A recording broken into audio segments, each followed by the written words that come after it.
Is go solar, go solar. Do it. Do it.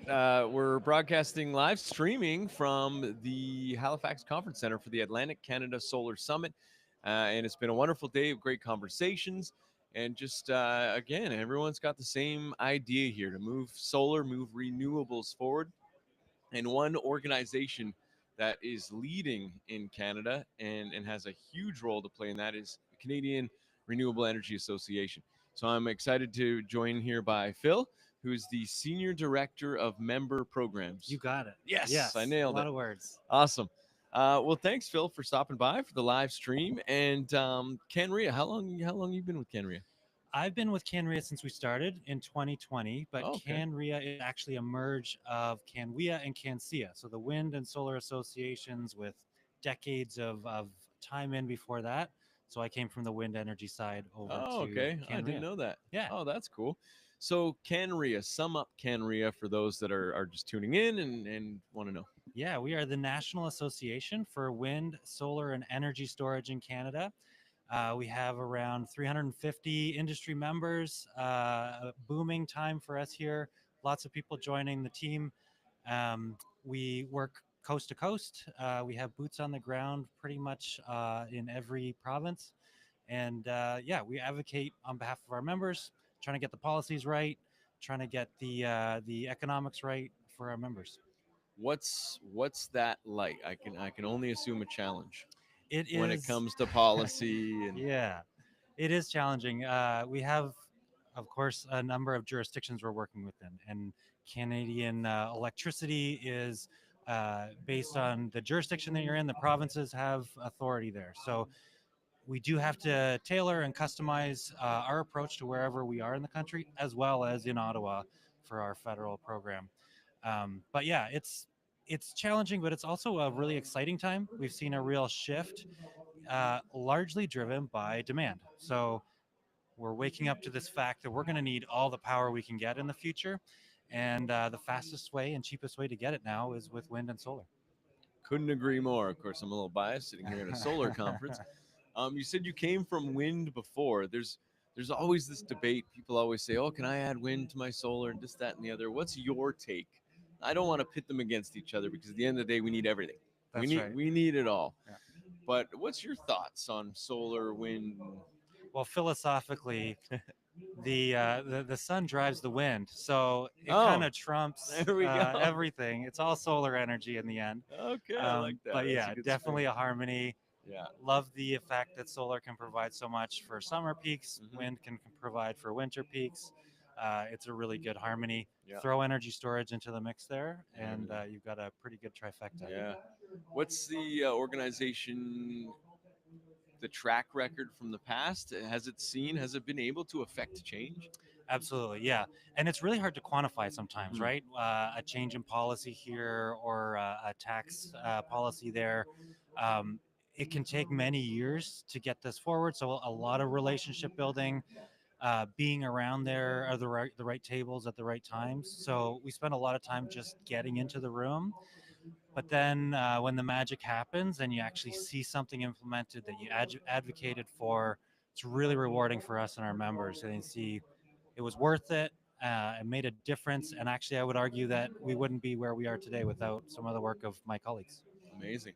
You mentioned it's exciting to see the demand increase, and you're seeing that across Canada. Are you seeing it in specific regions, or is there this general awareness that's finally happening for wind and solar? Yeah, it starts in little pockets here and there, and you get kind of industrialized areas that, oh, we need more power for the economy so we can bring more businesses. In Quebec, looking to use that power as a economic stimulus. But honestly, I was in Whitehorse, Calgary, Toronto, here in Halifax. It's happening everywhere. So it is pretty ubiquitous, not just big data centers and big loads like that, but electric vehicles and heat pumps and everything as we electrify the economy. 100%. And Canada is so far behind the rest of the world when it comes to looking at renewables. Do you guys look to other countries as examples and guides? quite often, although some might be getting sick of us doing that. It's like, hey, you should check out them. They've got a good idea. Right. Um, I will actually contest that a little bit and say here in Nova Scotia, some of the stuff going on in Ontario, it's pretty progressive. Okay. They're I doing some love of it. the most advanced stuff on the continent in some cases. Nova Scotia Power pushing towards what we would say 100% inverter-based resource operation. So being able, maybe not always doing this, but being able to operate 100% on inverter-based resources like solar, Oh storage, wow, wind. Yeah, interesting. it's That's exciting. that's cool to know Yeah, because yeah, for sure, I speak all the time to the fact that China has 300 gigawatts installed, and we've got like four. yeah. Of course, many different people. Many more people, and things like that. But it's nice to know that Canada is leading in some aspects. It's really I mean frustrating at times, but the potential is just there and nascent. And I've heard companies who are leading globally saying like, look, it was easier for me to go and sell my advanced management software or hardware in Australia than it was for me to walk across Yonge Street and sell it there.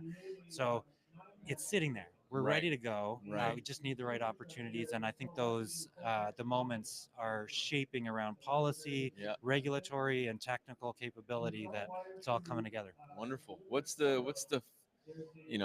I don't know if there's secrets for Canria, but what's the dream for the next year, if you will, with that organization and ideas behind it? Yeah, what we're trying to do right now is get the procurements right. So there's a $10 billion opportunity right now just in the procurements that have already been announced. Um, we're looking at many, many gigawatts of wind coming on, solar as well. And so how the provinces do that matters. It'll change the finances on the projects, the cost of electricity, and the end result. So it's really boring stuff, if I'm honest. But getting the details right in the contracts and Right? all of that is Yeah. super critical, which is actually quite exciting because we're not asking for the procurements; they're here. Mm-hmm. It's getting those Right. right. So that's one piece of it on like the big stuff. Yeah.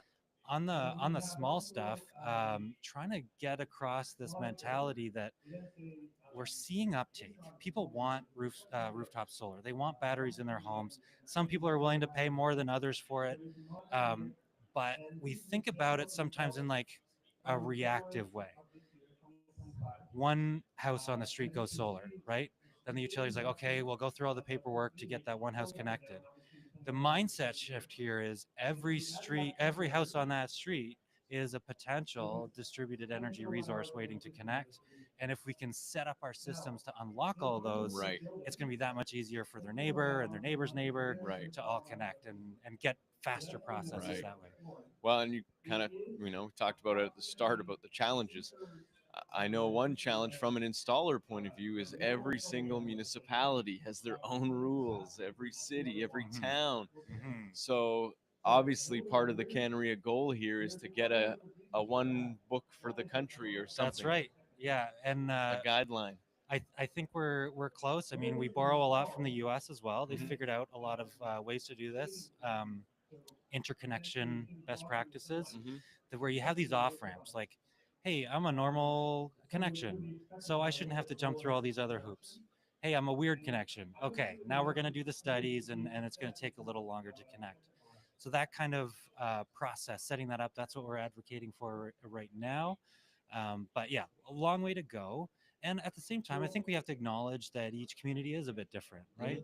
They do have different personalities and different needs and Mhm. different access to different things. So, um, one thing that is actually kind of universal across the country is people need access to kind of low cost capital. So, we had the Greener Homes loan that ended in October. Uh, that would prove to be one of the most impactful policy decisions that the Canadian government has made for behind the meter solar. So what's next? How do we get people loans? It doesn't have to be the cheapest loan out there, but something, right? So Yeah. that you can make that kind of once in a lifetime decision. Is there Often. something coming? Maybe you can help me spread the word, and we can put some pressure on out there. Okay. Yeah. All right. I like it.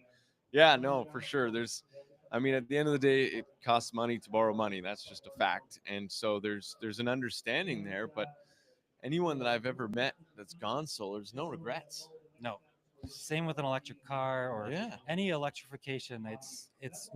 There's a lot of nervousness about change, Yeah. right? Which is normal, but you go there and you're like, oh, this is amazing. Yeah. Yeah. No, I keep Once you get over the like checking the app every day to see how much solar you yeah, made, because I'm that still can be doing that. it's a bit of an addiction and Yeah. it can really interfere with your personal life. My wife has already told me the phone is not. You can't show me how much you produced Yeah. today. I know. I know. Yeah, congratulations. It was sunny today. Yeah. You did great. Yeah.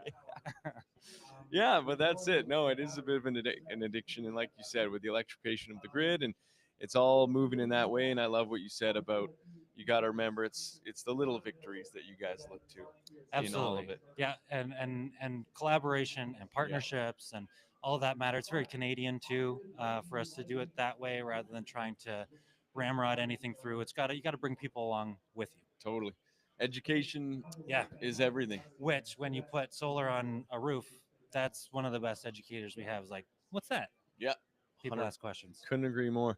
I love it. Well, thanks for giving me some time here, Phil, at the Halifax Convention Center. It's the Atlantic Canada Solar Summit.